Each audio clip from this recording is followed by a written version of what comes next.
বিজেপিকে 2023 ত্রিপুরা বিধানসভা নির্বাচনে সুযোগ করে দেওয়ার পাপের ভাগিদার সিপিআইএমও বিস্ফোরক অভিযোগ করে 2023-এর ত্রিপুরা বিধানসভা নির্বাচনে বিজেপির প্রত্যাবর্তনের জন্য এবার সিপিআইএমের দিকেও আঙুল তুললেন কংগ্রেস বিধায়ক সুদীপ রায় বর্মন।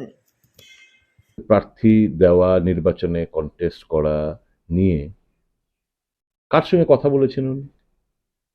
কারোর সঙ্গে তো কথা বলেনি। ওরা সিদ্ধান্ত নেবে এবং উই হ্যাভ টু এক্সিকিউট, ও নেই চলেগা।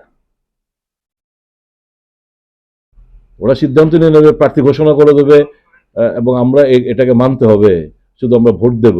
এই জিনিস আর বেশি দিন চলতে দেওয়া যায় না। 2013 সালে ওনারা যা করেছেন, 2023 সালের নির্বাচনে আমরা সবাই দেখেছি বিজেপিকে কে পথ করে দিয়েছে। এ রাজ্যের মথাকে শুধু আমরা দোষারোপ করি না,